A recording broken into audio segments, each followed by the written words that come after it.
Halo sahabat, salam jumpa, salam sehat. Marilah kita awali hari ini dengan doa yang didasarkan pada bacaan hari ini. Doa pagi, peringatan Santo Filipus Neri. Gembalakanlah domba-dombaku.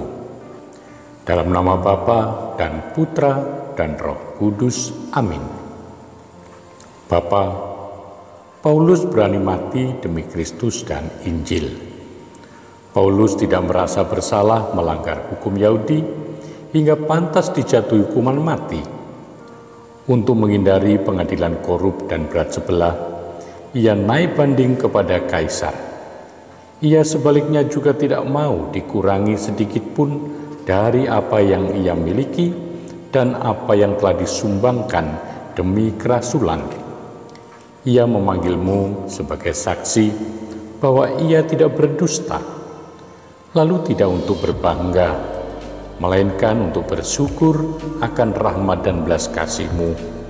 Ia menunjuk pada penglihatan, pada cobaan, doanya mohon pembebasan, dan jawab-Mu, cukuplah kasih karuniaku bagimu. Kuat ataupun lemah, unggul atau tersingkir, Rasul menggunakan segala untuk kemajuan Injil.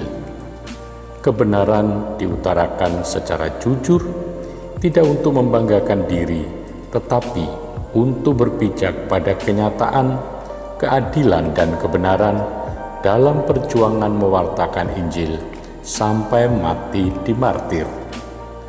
Bapa, gambaran Rasul, organisator hebat, aktif meliputi segala bidang, pandai cari dana, populer di lingkungan orang besar kecil, sukses segala yang ditanganinya, selalu menggodai orang-orang yang aktif merasul.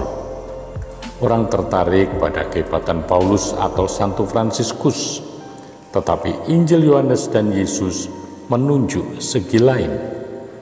Petrus ditampilkan sebagai contoh rasul, sebagai manusia biasa, berkehendak baik, setia, dan terbuka mau mengikuti panggilan Yesus yang memilih dia tanpa jasa dari pihaknya.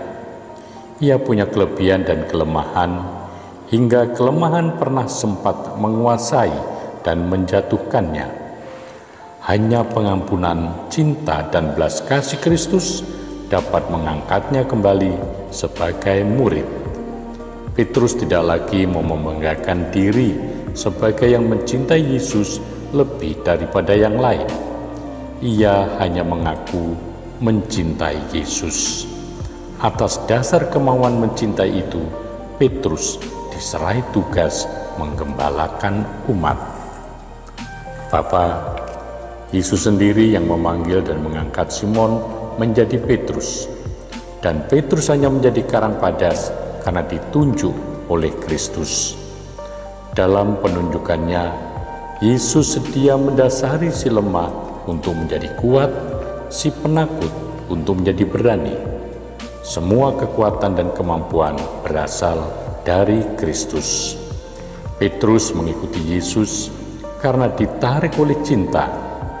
Meskipun ia tidak tahan, tidak setia, Yesus tetap menarik, mengampuni, dan membangkitkannya. Petrus berani pada hari Pentakosta, ragu menghadapi permintaan Kornelius, orang kafir, untuk dibaptis. Petrus memutuskan penerimaan orang Kristen yang dari kafir secara penuh. Dia bersama Roh Kudus di Konsili Yerusalem. Tetapi di Antiokhia, ia bersikap pelin-pelan dalam hal yang sama hingga ditegur oleh Paulus. Yesus lebih memimpin dan Petrus yang dipimpin olehnya diikat oleh tali kasih dan dibawa juga ke tempat yang tidak dikehendaki. Menjadi gembala itu bukan menjadi pegawai negeri, ahli politik, tetapi orang yang karena cinta kasihnya menjadi cinta kasih bagi sesama agar dapat membebaskannya. Petrus sebagai gembala akhirnya juga harus menyerah menjadi tawanan Kristus. Bapa, Engkau menganugerahi hamba-hamba yang setia dengan mahkota kekudusan. Kami mohon, sudilah menyalakan hati kami dengan api Roh Kudus yang secara mengagumkan telah mengubarkan hati Santo Filipus Neri untuk memberikan perhatian kepada anak-anak dan kaum muda. Dengan pengantaran Kristus Putramu dan Tuhan kami, kini dan selama-lamanya. Santo Filipus Neri, doakanlah kami. Amin.